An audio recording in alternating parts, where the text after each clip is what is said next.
The Agenda with Steve Paikin is made possible through generous philanthropic contributions from viewers like you. Thank you for supporting TVO's journalism. Tonight on The Agenda. We've always been about access to information and education, and that's, been a great equalizer for everyone. But in the 21st century, access to technology is just as important, and no one can be successful in today's world without access to technology and know how to use it. And that's where public libraries come in. Then, later tonight. Too often, for all of us, much less teenagers, mental health gets equated with feeling calm or relaxed or at ease or happy. And those are wonderful things, but those actually don't define mental health.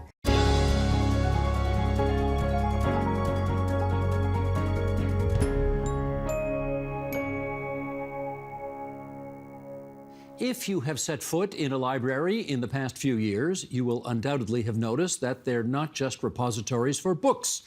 If you haven't dropped by, you're in for some surprises. Good ones that might just make you see libraries as vital places ready to serve a larger social purpose. With us to explain, let's welcome, in Cambridge, Massachusetts, Shamichael Hallman, Loeb Fellow at the Graduate School of Design at Harvard University and co-founder of Libraries as Bridges. In Thornbury, Ontario, Sabrina Saunders, CEO and Board Secretary at the Blue Mountains Public Library. In Kitchener, Ontario, Mary Chevreau, CEO of the Kitchener Public Library. And here in our studio, Vickery Bowles, so-called city librarian at the Toronto Public Library, which she informs me is the largest library system in North America. Yes. In terms of numbers of branches. Yes. Marvelous. Great to have you back here in our studio, and to our friends in Points Beyond, thank you for joining us tonight on TVO. I just want to set up our discussion because, of course, you would all be all too aware that many people have been predicting the end of libraries for a long time. So let's go back and take a look here. Shall we? Sheldon, bring this graphic up if you would.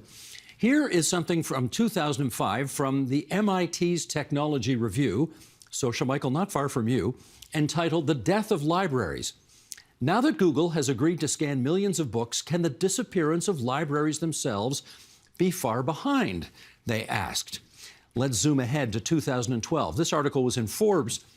As someone who has spent a fair amount of time analyzing business disruption, I think it's pretty clear that libraries are eventually going to fade away.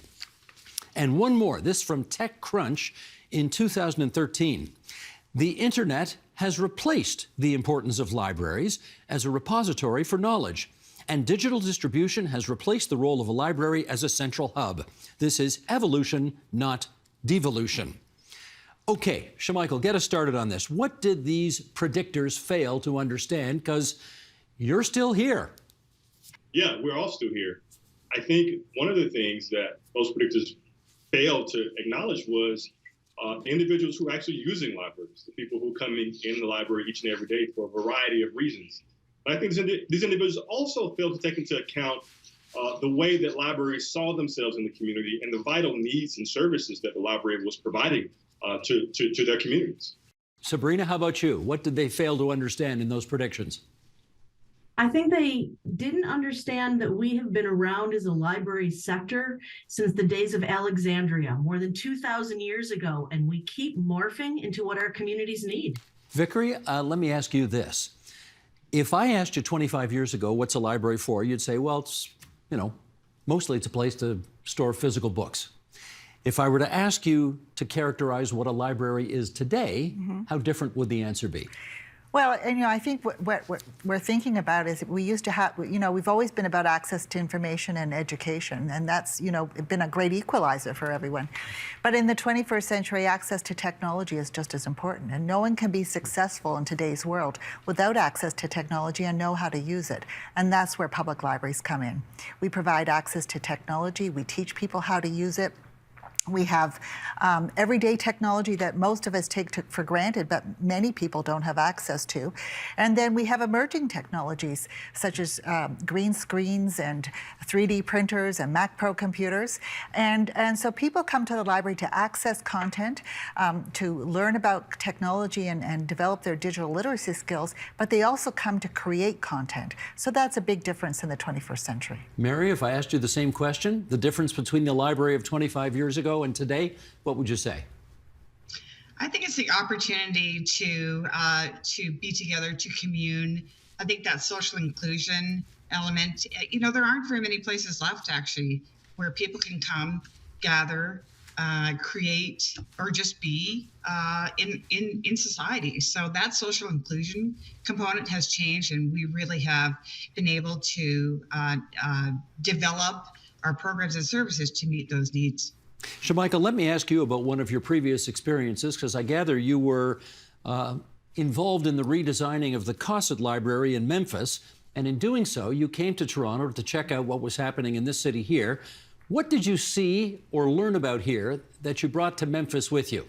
Oh, so much. I had a wonderful opportunity. The library project that we did here in Memphis under the direction of Keenan McCloy, who's a phenomenal leader, the city mayor, in a national initiative called Reimagine the Civic Commons, afforded me the opportunity to come to Toronto in the middle of 2018. And we visited a number of places, not just libraries. We went to community centers, we went to parks. And of course, as someone who works for libraries, I had to sneak away and check out a couple of libraries. And so, one of the really interesting things that I saw, and Vickery's already talked about this, is just the way that they were thinking about technology and how they were thinking about not only giving access to technology. Of course, she's talked about green screens and various recording equipment, but also kind of providing access through technology. And what I mean by that is not just saying, hey, here's a range of things that we have in terms of computers and digital resources, but here's how you can use these things. Here's fundamental ways that you can use it to improve your life, to upskill, to learn a new hobby, to maybe change your job prospects. And so that was really interesting. Also, something that I really loved was at the time, was an innovator in residence program that I really, really loved. And I saw this as a really interesting way of bringing the community in and really leveraging the knowledge and the strengths and the skills of the community and making the library a very relational place, not just a place where, hey, I come and I get a book and I leave, or I come and I attend the library program, I leave. But it's like, no, I'm going to actually bring something with me. I'm going to bring things that I'm passionate about. I'm going to share those in a public space like a library. And so we were able to use those things and really infuse a lot of that into the project that we did in Memphis. Sabrina, let me pick up on that with you. If we were to go into the Blue Mountains Public Library in Thornbury today, what would we be able to do beyond just borrow some books? Well, that's an excellent question. We have a creator space, which is what we call our maker space. Many libraries have these, and it is a place where you can come and play and explore and test out technology.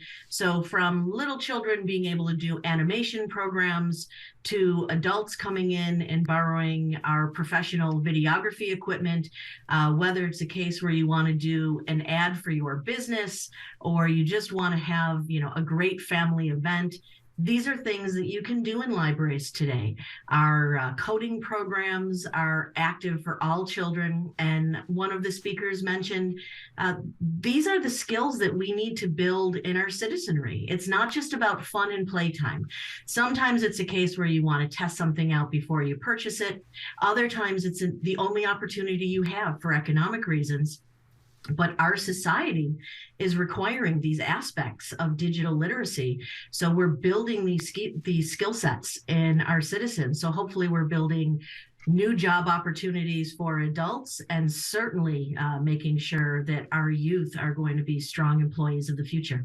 Vickery, when did the library become more than just about borrowing books? Well, libraries have always been about that, to be perfectly honest. About more than just borrowing books? Just about borrowing books. We've had, for instance, newcomer services in our libraries for many, many years.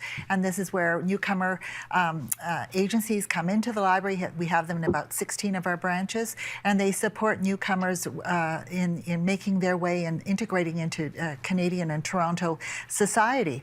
And so public libraries have been about that for a long, long time. We support all sorts of different literacies, financial literacy, digital literacy that we've been talking about. So the library's been about that for a long time. But certainly, I think we think about books and we think about reading programs, we think about story times, which are all still the heart and soul of public libraries. But there's always been so much more going on. It's just that in recent years, it's accelerated. Mary, I want to ask you about the pandemic, because I know if my own local library was any indication, it really killed them not to be allowed to be open at the time. And we, something was definitely lost. How did the library system do what it did, or do what its traditional mission is, when you couldn't keep the doors open? Well, it's a great question. And, I think that public libraries in Ontario and around the country actually were remarkable in how they did keep their doors open.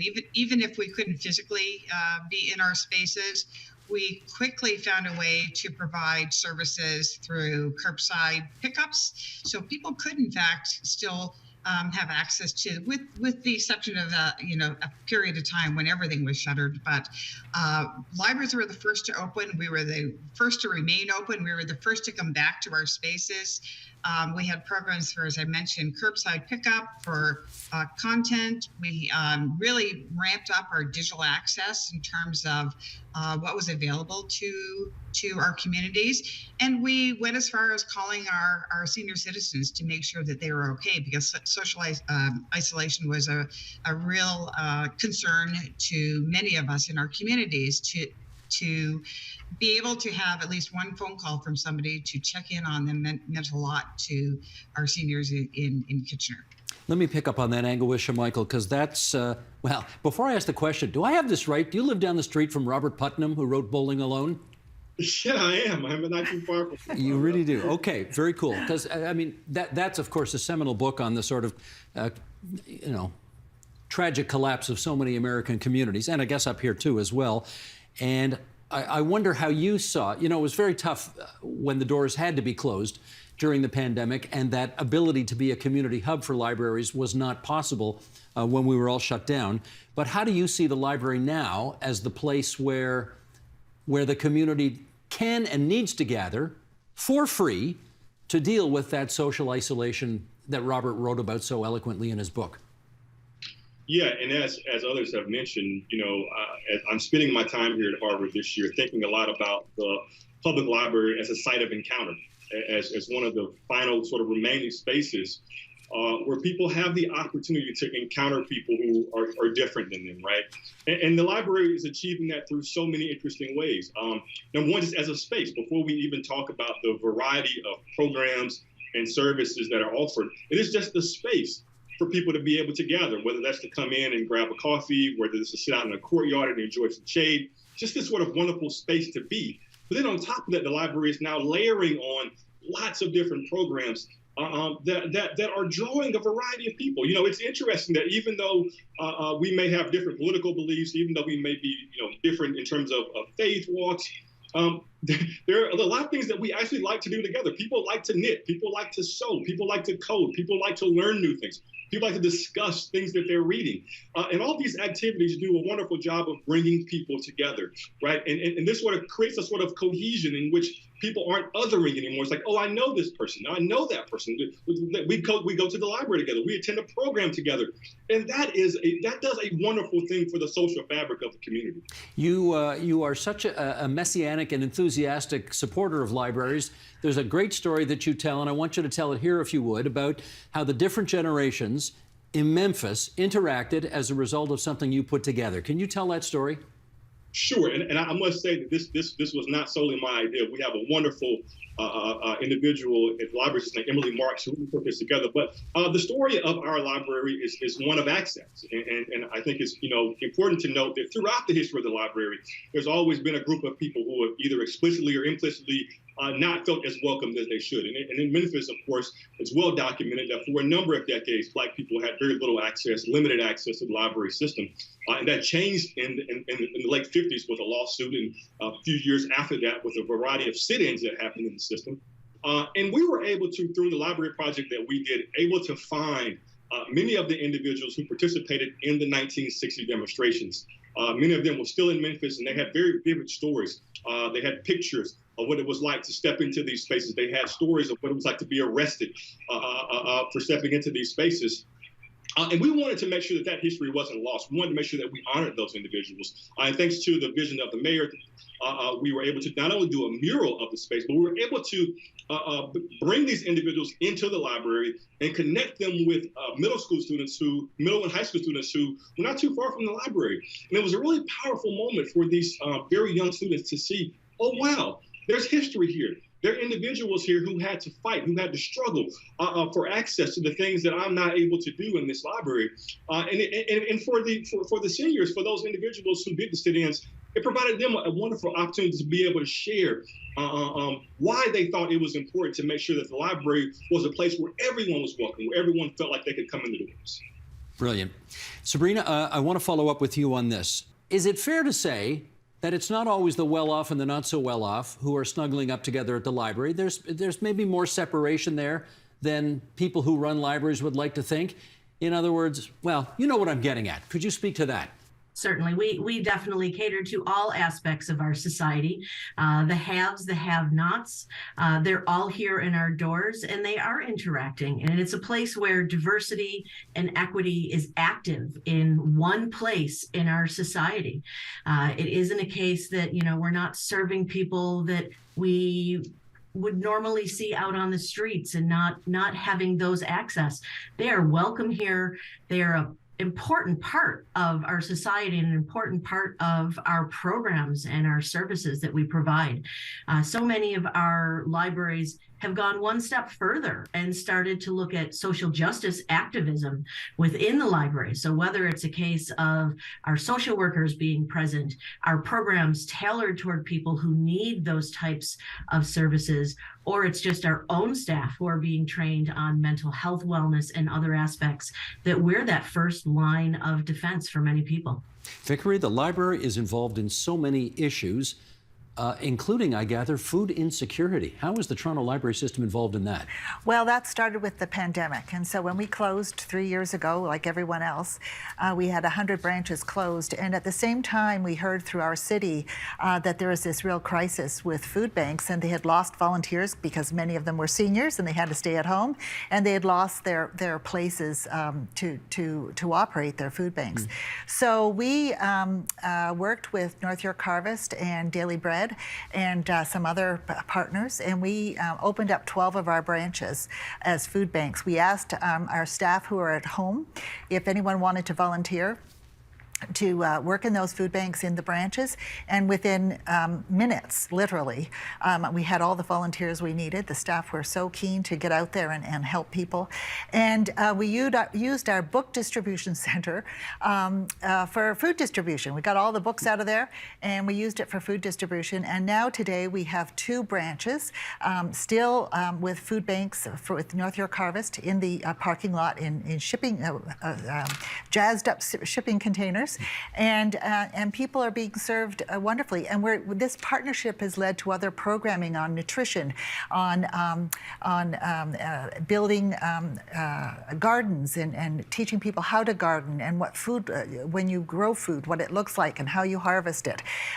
So it's been a wonderful partnership, and it's been really gratifying to be able to serve people in our communities at such a time of need. Sabrina, I gather Toronto's not the only system that does that. You want to tell us about the open refrigerator policy you've got? So open refrigerator programs are really important in our libraries, and we can't all be the Toronto Public Library and have as many staff and branches. So we're doing it in smaller ways where there are simply refrigerators that are open. We can partner with food banks, and it's a simple aspect of you can come in, take what you need. There is no signing in, no paperwork, just take what you need, and others leave what they want. So these open refrigerator programs are really popping up across our library branches in Ontario. Mary, how about social workers? Do you have social workers in your library? We do. We have outreach workers we have 4 outreach workers at our central location, which is our downtown location. And they are embedded with our staff. They work side by side at the welcome desk, or what used to be called the circulation desk. And they're really there to support the community who may be struggling, whether it's homelessness, addiction, mental health, often all three, but also there to support staff, to train staff, to be there to really help all of our communities succeed in our spaces. You dropped a little pearl there, and I wanted to just pick up on that. You don't call it the circulation desk anymore, eh? How come? Well, because we do more than that. I think it's a little more integrated than it used to be, where it's just not just that transaction anymore. So it's we refer to ours as the welcome desk, where people can ask questions, they can be directed, they can of course still check out an item and return an item, but it's more than that. And we try to again, just by even embedding our outreach workers as an example of why it's not a circulation desk anymore. Sabrina, do you see the library system as sort of part of the social safety net of society now? Oh, most definitely. We are that one place that you can come and not have to spend money. We're that one place often that people come for the only interaction that they get in a day. Our children come for after school, whether it's a formal program or simply that safe space between 3 o'clock and 5 o'clock when parents get home. We are the place that our youth, our teens, our seniors, our vulnerable sector are looking for supports on a regular basis. All right, Shamichael, I'm following up with you on that then. If there's a lot of social work happening and a lot of these things that we don't traditionally associate with the mission of a library, I guess some people are going to ask the question, should that be part of the mission of a library system? How would you answer that? Well, that's a very complex question. It's been interesting to hear the other responses from the other guests about all of the ways that the library is evolving, right? And, whether that is, new partnerships, whether that's food services, food security, whether that is even the sort of the way the library thinks about itself. I think it's important for folks to recognize that this is not like a fad. Libraries have been since the beginning. Libraries are always finding a way to meet the needs that exist in a community. And as those needs get greater, the library is stepping up. But what libraries, and I think Vickery could attest to this, but libraries are having to continually answer is, what are the things that we can do? What are the things that we should do? And then what are the things that we just simply can't do, right? And I think it's important for libraries to answer that question, based off of what's happening in their communities. But it's also important for the people that fund libraries to be mindful of this and what they're asking libraries to do. At the heart of all of these programs, at the heart of all of these initiatives are staff members, people who have a heart for the community, who want to meet the needs of the community. And often these folks are strapped. These people are being asked to do a lot of different things, perhaps even more than what you might think of a librarian as doing. And so it's important that, as in some cases social safety nets are failing, that if we're going to direct people to the library to get these services, that we fund libraries in an adequate way, and we make sure that the people who are offering these services in terms of library staff are actually paid a decent salary. Let me get Mary on that as well in Kitchener-Waterloo. There are a lot of people who are having a tough time in Kitchener, particularly since so much of the manufacturing sector disappeared in this province, coming back now, but Kitchener's had some tough times, and you've had your share of people who use the library system, perhaps for purposes that it was not intended for. Do you see the Kitchener library system, for example, as a makeshift homeless shelter? Well, that isn't our mandate and our role, and that is not what we wish to be. I think that we don't have the capacity, we don't have the resources to be offer that kind of shelter service. So, the short answer is no. That we obviously as Vickery mentioned, we have a societal, incredibly difficult societal challenge right now in terms of social services, in terms of community and finding space for everybody. So what I would say is everybody is welcome, just like Vickery said, and it's all about and there's always going to be. There's always tension when community gets together. It's just a natural occurrence. And so it's really finding that balance in the tension to ensure that everyone can, as I said, thrive and succeed in our spaces. But no, we in fact don't want to take the role of a shelter. That is not our mandate, our wish. And so we work very closely with other community organizations to ensure that there is, as much as we can, influence, that there is space in a timely way. That there are washrooms. You know, at one time during the pandemic, the library was the only place that offered a washroom to anybody.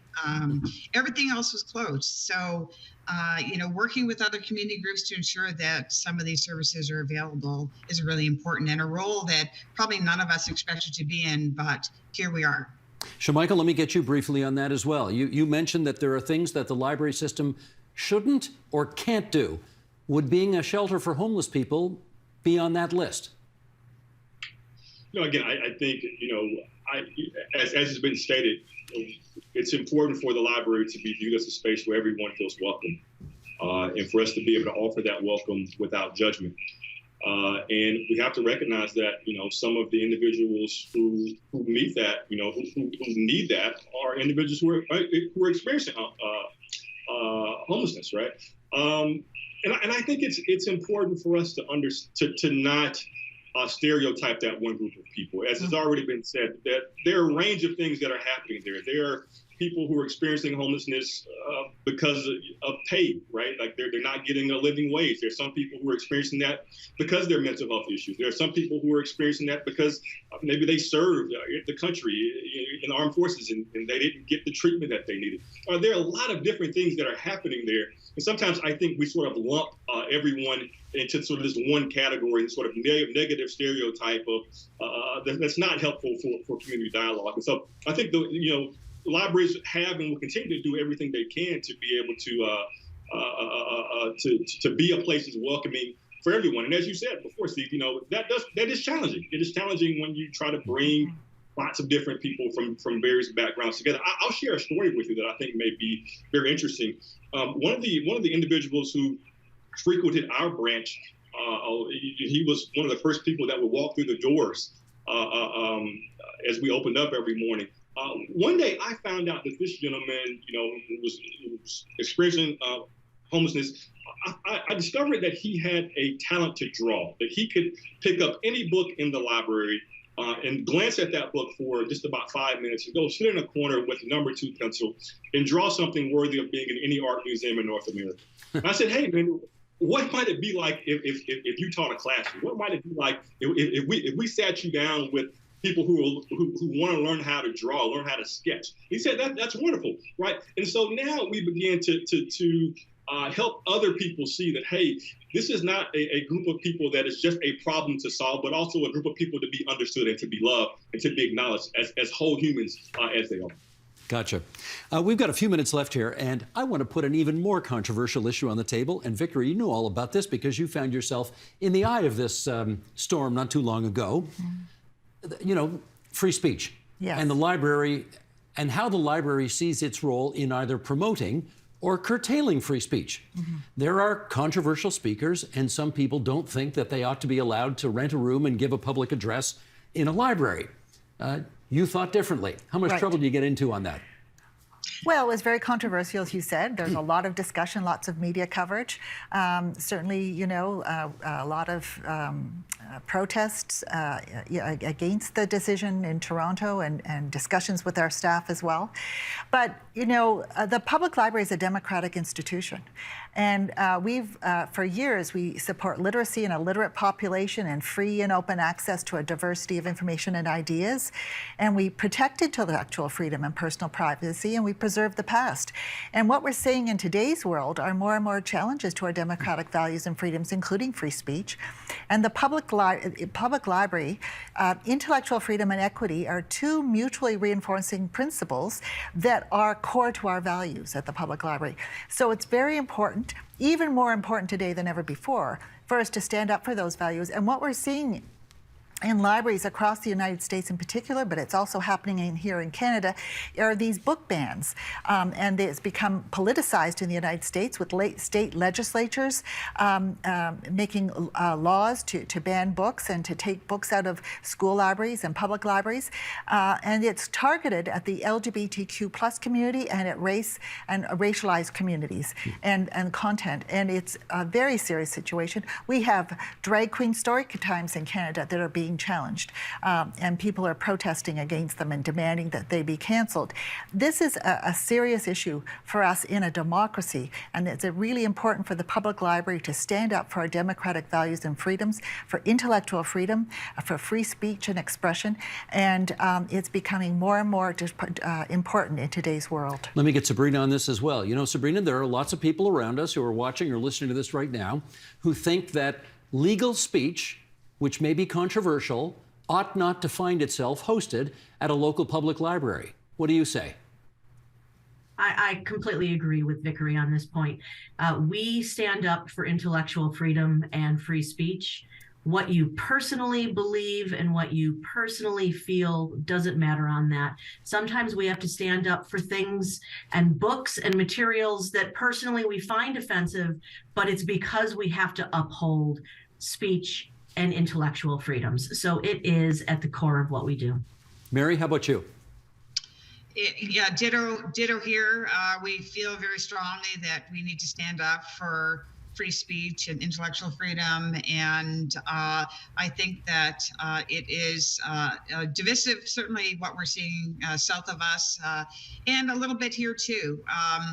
So it is important, I think, as the role of public libraries, certainly in Canada and Ontario, that leadership leads to support free speech any way that we can. Well, let's finish up on this, I guess, more explicit example. Shamichael, I don't know if you're actually south of us. You're certainly east of us, but given Cambridge, Massachusetts may actually be north of Toronto if I look at a map. But how would you answer that? Well, certainly, I don't speak for any, library system. I'm a fellow, at the design school, and so I'm not speaking for any particular library system at this moment. But I echo the sentiments that the previous panelists have made, just in terms of being a space that should value intellectual freedom. And that's where we'll leave it. Okay, intellectual freedom's a good spot to leave this on. I want to thank Shamichael Hallman for joining us on the line from Cambridge, Massachusetts, Sabrina Saunders from Thornbury, Ontario, Mary Chevreau from Kitchener, Ontario, Vickery Bowles from the Toronto Public Library here in the provincial capital. Great to have all of you on TVO tonight. Many thanks. Thank you. Thank you. Take care.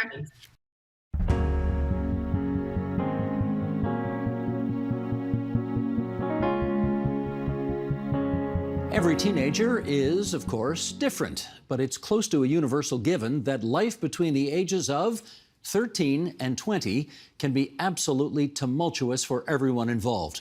Lisa Damour is a clinical psychologist who's written several books aimed at helping teens and their parents manage the transition from child to adult. Her latest is called The Emotional Lives of Teenagers: Raising Connected, Capable, and Compassionate Adolescents. And it brings Lisa Damour back to our airwaves tonight from Cleveland, Ohio. And it's really good of you, Lisa, to make some time for us again. Thanks so much. How are you doing? I'm great. Thank you so much for having me back on your show. I love your show. Oh, I appreciate that so much. There was a Canadian study that was sort of taking a good, long, hard look at how teens had done through the pandemic and in terms of their mental health. And I think the shocking thing that emerged from this study was that they discovered that teens were a lot more resilient than they thought they would be. There were mental health adverse effects, but that teens had bounced back. And that surprised a lot of people because, of course, other studies that we've seen in the past say that this whole last few years has been an absolute disaster for teens in particular as it relates to their mental health. I want, knowing you're going to be on this program, I want to get your impression. What say you on that? So what I would say is that for a lot of teenagers, when life returned to normal, when they were able to go to school, when they were able to see their friends, a lot of them actually got right back on course, sort of returned to their normal developmental trajectories. And a lot of them were just so happy to be back with their friends and their teachers and their coaches that they embraced it fully. There are, however, a subset of teenagers who suffered tremendously through the pandemic and then have continued to suffer after the pandemic, or who ran into difficulties during the pandemic that have been very, very hard to recover from. So the truth is, it's a mixed picture. Some teenagers, a lot of teenagers, are doing really well and thriving, but we do, without question, have a higher number of teenagers that we are concerned about now than we did before the pandemic. Yeah, mental health got on everybody's radar in a way that I suspect it hadn't before the pandemic started. And a lot of teens are now, I guess, self-identifying, self-analyzing their mental health issues. How does one distinguish between the typical teen feelings of being confused, being anxious, because it's typical teenage stuff, and actual clinical depression and anxiety? That's such an important question, and that's really one of the main reasons I wrote this most recent book, which is to really help clarify what mental health is. Because too often, for all of us, much less teenagers, mental health gets equated with feeling calm or relaxed or at ease or happy. And those are wonderful things, but those actually don't define mental health. What we expect to see when we are looking for mental health are two things. One, having feelings that fit the circumstance, having an emotion that makes sense in the moment. So if a teenager is anxious because they have a big test coming and they're not ready, that's an appropriate response. The other is handling the emotion appropriately, handling it well. So we'd love to see that teenager start studying or seek out help for the test. What we don't want to see are teenagers who just avoid altogether as a way to manage their anxiety, or who might be turn to substances as a way to bring their anxiety under control. So we're looking for feelings that fit and good management of those feelings. And then to your question about clinical depression and anxiety, the way that we think about sadness versus depression is that if you're sad about something. And if something nice comes along, it tends to cheer you up. When you're depressed, you're sort of sad or low about everything, or there's a sense of a blankness. And even when things go well, you don't actually feel better. And for clinical anxiety, the way we make the distinction between healthy and unhealthy anxiety is that healthy anxiety happens in response to a threat. We all come equipped with anxiety. It helps to keep us safe. We want to have an anxiety reaction if we're walking down the street and somebody's suddenly walking very closely behind us in a way that is uncomfortable. Anxiety will help to keep us safe. We only diagnose clinical anxiety or unhealthy anxiety if anxiety is present but there's no threat, there's nothing wrong, or if the anxiety is way out of proportion to the threat, much more pronounced than makes sense. So if we go back to that teenager getting ready for a test, we expect to see a little anxiety about a big, heavy test. We do not expect to see a panic attack. And if that happens, we are very good at treating both anxiety and then also depression. So does a panic attack almost automatically mean you should be seeking professional counsel for that kid? Not necessarily. Actually, panic attacks on their own are surprisingly common. About 30% of the population will have a panic attack over the course of their lives. We do get more concerned, though, if panic attacks start to occur regularly, and especially if they start to change behavior, if people start to avoid things so as not to have a panic attack. Psychologists are very, very much on the lookout for avoidance as a way to manage distress, and we have certainly seen more of that in the wake of the pandemic. And let me follow up on the substance abuse reference that you mentioned in the middle of that previous answer as well.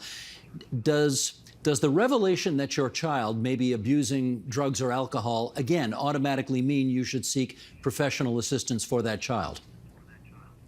That's an important question. In truth, it is not altogether unusual for teenagers to experiment with substances, but experimentation can readily lead to unhealthy use, and certainly experimentation on its really, really terrifying outcomes. So parents want to be attentive to how their teenagers are managing emotions, and they especially want to be attentive if they are under the impression or have any reason to believe that their teenager is using substances as a way to relieve uncomfortable feelings. So if they're sneaking the odd drink or the odd joint, that's not necessarily the end of the world. What you're describing falls within what is certainly within the typical range of adolescent behavior. But again, things have changed in recent years. We certainly have much more frightening landscape of drugs, much more dangerous landscape of drugs.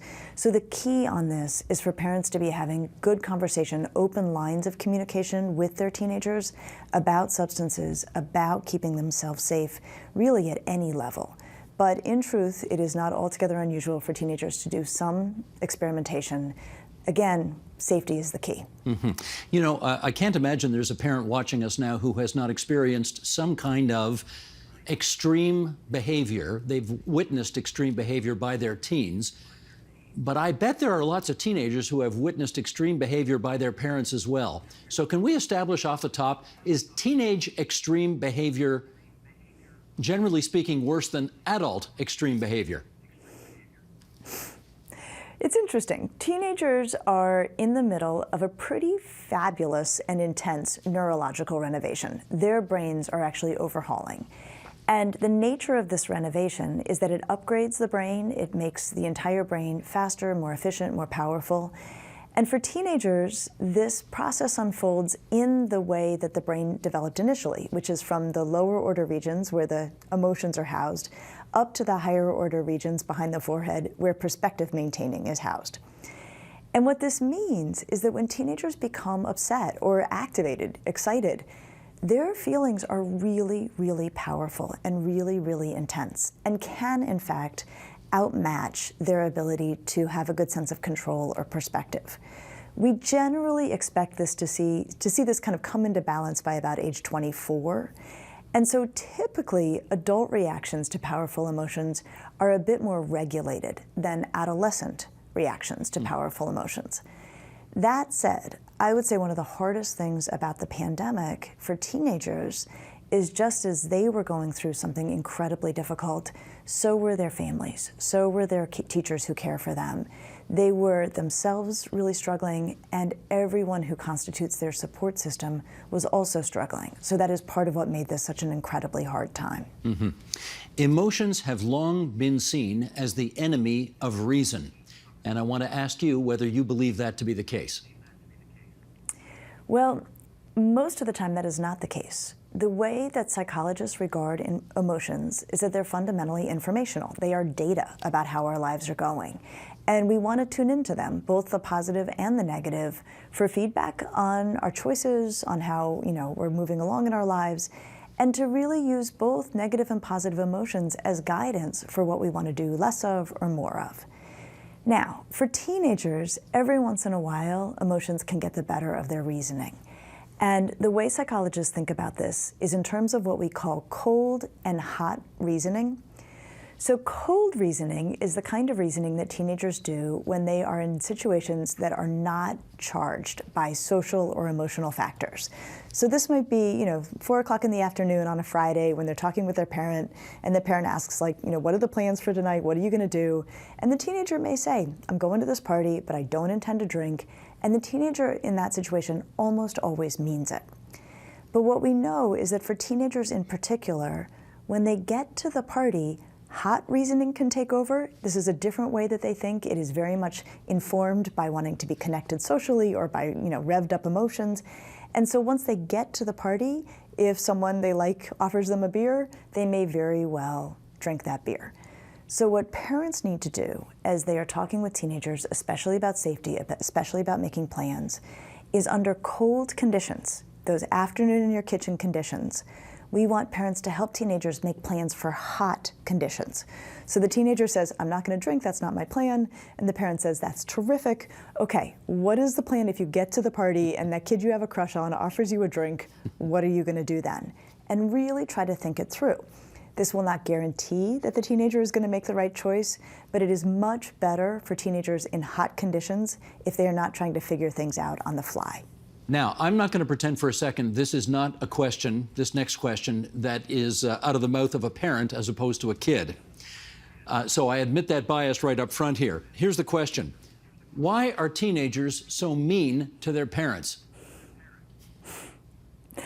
There are a lot of reasons for this. One is teenagers have very powerful emotions, and sometimes their brakes don't work so well.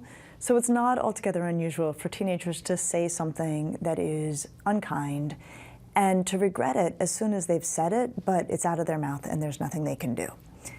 Another reason that teenagers can be unkind to their parents is that teenagers are trying to become separate. And part of how they separate themselves from us is to push away, to seem rejecting.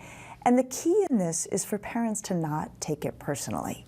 that teenagers, by their nature, need to establish their independence. They don't always do it in the nicest way. And usually the best response for a parent is to not react to the initial unkindness, to say something like, I'm going to pretend like I didn't hear that, or I don't think that came out the way that you meant for it to come out. Or even something like, you know what, we don't ever talk to you like that. You're not going to talk to us like that. Why don't you try again? I'm not sure anybody is that calm when they hear something from their kid in that moment to respond the way you just did, although in an ideal world, I agree, that's the way to go. Let me follow up with this. Do teenagers, as a general rule, are they harder on mom or dad? You know, when we've looked at the data on this, especially between girls and their mothers, what we see is that the relationship between girls and their mothers can be quite close, and at times it also can be quite a bit more combustible. Boys, I don't think we actually have particularly pronounced differences in terms of their treatment of parents, but we do know with girls that they can be harder on their moms. And again, we think that has to do with both the fact that they are sort of more intimate and often more intense in their relationships, and also girls are often working harder to push away and to become individual and separate, and they don't always do it in the kindest ways. The key with teenagers is to really understand that adolescence is not something that teenagers are doing to their parents. It is a really challenging developmental phase that teenagers are working their way through. I'm always reminded of that line in The Godfather, tell Michael it was just business, right? They don't mean it personally, it's just business, that's the way it goes. They don't, and here's another way to think about it. Teenagers have to become independent. That is their job. We want them to really be ready by about age 18 to go move away and move on. To become independent while living under their parents' roof, basically being, needy of their parents, depending on their parents for basically everything, is an incredibly hard thing to do. So the way teenagers do it is they accomplish psychological independence. They become more private, they are more reserved when they're with us, they can push us away at times. And if adults who are around this can appreciate that this is a tricky thing, to become an independent person while being dependent on the adults in the home, I think it can make it easier to not take it personally. There's so much about gender differences today, and while we don't necessarily have to get into all of the ultra-political observations about that right now, could you weigh in on when you think gender differences matter and when they don't as it relates to teens? Well, so when I think about my work in the area of emotions, one very clear finding that we have with regard to traditional gender categories is that girls are socialized to talk more fluently about their feelings, and they're also given more cultural permission to talk about a wide range of feelings. They can be angry, but they can also be sad or anxious.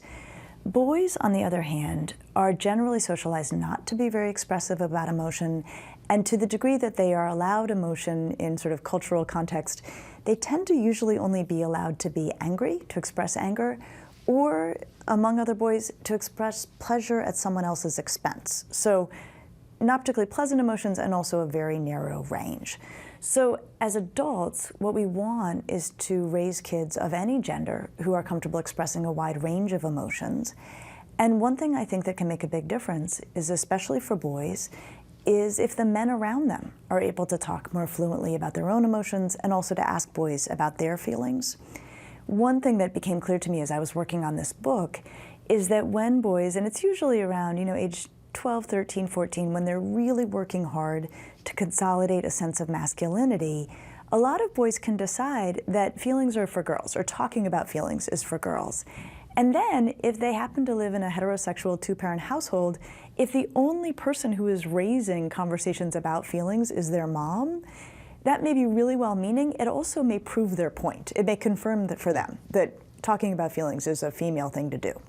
So that's why it's so important that for boys in particular, the men in their lives, either in the home, school, elsewhere, are the ones who really take up the work of developing a language for feelings and talking about a wide range of feelings, including vulnerable emotions. But if I heard you right, it sounded like men are socialized to be that way and girls are socialized to be a different way. How much of all of what you've just described, though, is actually innate in each of us? None of it. I promise you, at the moment that kids are born, They could go any variety of directions. There is nothing biological about the fact that girls are socialized to be or ultimately become much more fluent in the expression of emotion and boys less so. It is very much a cultural phenomenon. When does a teen's gender matter in terms of the way they experience problems? So one of the really classic and consistent findings is, again, it's a function of socialization, is that when girls are in emotional distress, they tend to collapse in on themselves. They tend to experience depression or anxiety. And then when boys are in emotional distress, they tend to act out. So they may be unkind to others. They may get themselves in trouble. They, may engage in delinquent behavior. And so we've always sort of noticed this distinction we call them internalizing disorders versus externalizing disorders. And the key thing for us to remember is this is all distress. And there's not one form of distress that we care more about than another. And that boys especially may need an extra measure of empathy because they don't always express distress in a way that makes people feel very caring towards them. Okay, let's, I'm going to go back on what I just said a few minutes ago, and let's get a little political right now, because I have to say, when I was a teenager, it's possible I was thick as a plank and I did not appreciate the fact that there were people who identified as non-binary back in the day. And there are, of course, infinite more numbers of kids nowadays who are identifying as non-binary and beyond. Help us understand why that's happening now. One thing we can say for sure is that gender has never been as binary as we have treated it as being historically, that it's always been something quite a bit more fluid. But in truth, we are now raising a generation of teenagers who view gender as vastly more fluid than previous generations did. So I don't know that it's that it wasn't fluid and now it has become fluid, but we certainly are raising a generation of teenagers who do not feel so confined into traditional gender categories, and who can identify other categories in between categories or categories that include both genders, or who also feel free to move across different gender categories. And this is a pretty dramatic difference from previous generations, and without question, one that a lot of parents are trying to catch up to. Let's steer our discussion now towards conflict. I know I hear from grandparents and parents that today's kids, today's teenagers, what's the right expression here? Pushback is not stark enough. They're lippier, they're more in your face as teenagers today than either my generation or our parents' generation ever would to the previous generation when they were growing up. What's that about? We don't really know, but here's a theory that I'll float for us. We talk a lot about social media. We talk a lot about the harms of social media. One of the things we don't actually talk about nearly enough is the fact that teenagers are often engaging in pretty rapid and high-level discourse on social media. When I've interviewed teenagers about their emerging political understandings or their views on controversial topics, they will often tell me that it's by engaging about those topics online with peers or with people they don't know, where they can see how arguments are made, then they can see, counter arguments, and then they can see criticisms of the arguments and watch it all unfold, that they've really learned about how to make cases, what they believe in. They have very strong views often. And what I will say is that when I am talking to teenagers, I'm often quite impressed by how sophisticated their reasoning is, how deeply they have thought about very complex things, how developed their arguments are, how out the shortcomings in the arguments that other people make. And it's not always fun to be on the receiving end of this, but I think we should actually stand back and honor the fact that teenagers today are often much more fluent in a pretty sophisticated form of argumentation than we were as teenagers, and they are certainly thinking about, I would say often, much bigger and deeper things than we were thinking about as teenagers. Okay, but I'm going to follow up on that with not a very sophisticated follow-up, but I'm going to get right down in the gutter, and I'll tell you where it comes from. I just did a book on a former Prime Minister of Canada who I remember shaking his head in shock when he saw how his grandchildren were talking to his own children, and the use of profanity, which never would have been allowed in the former Prime Minister's household when he was doing the parenting. And he just, he kind of shook his head at what this generation of parents allows the younger generation to get away with nowadays. Have we given this younger generation too much freedom, too much agency to speak their minds and be lippy? Well, I promise you, there's no generic that describes all families. But what I think is important is that when young people are making arguments or when they're in disagreement with us, that we capitalize on those moments to teach them how to make their points in a way that is respectful.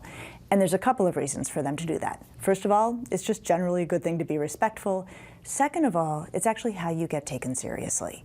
So if a young person is making an argument that is a fair enough argument, but they're going about it in a way that is off-putting or offensive, that's a great time for the adult on the receiving end of it not to react, in a way that is unpleasant or, meets them in that, kind of rolling in the mud place, but instead says, hey, you know what, you may have a point, but if you're going to make it that way, no one's going to listen to you. No one's going to take you seriously. Can you make it in a more sophisticated and also respectful way?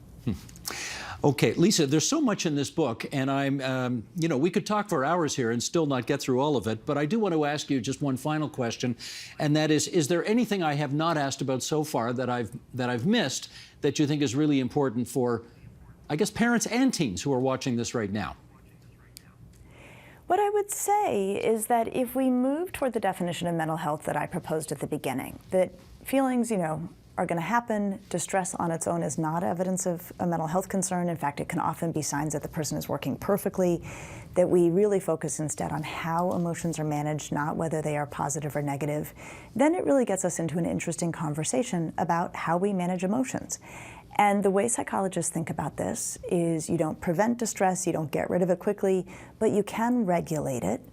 And in regulating it, what we're actually going to rely on is both strategies that involve expression, talking about feelings, sometimes expressing them non-verbally in ways that do no harm, such as going for a run or playing music. But it also involves having ways to bring emotions back under control. I really am interested in all of the ways that teenagers on their own can tame negative emotions. They comfort themselves, they find a brief distraction, they engage in problem solving. And I'm really interested also in how adults can support both the expression of emotion to get relief and also strategies that help teenagers feel like they've got their feet back under them. Amen. The Emotional Lives of Teenagers, Raising Connected, Capable, and Compassionate Adolescents. And we are delighted that it has brought Lisa Damour back to our airwaves tonight here in the province of Ontario. Lisa, thanks so much for joining us again. Thank you for having me.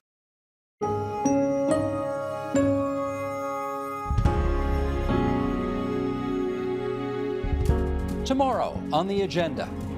The goal of the human rights movement is to expose human rights abuses around the world, to amplify the voices of victims of those abuses, and to make it more costly for governments to behave in a repressive manner. That's tomorrow on the agenda.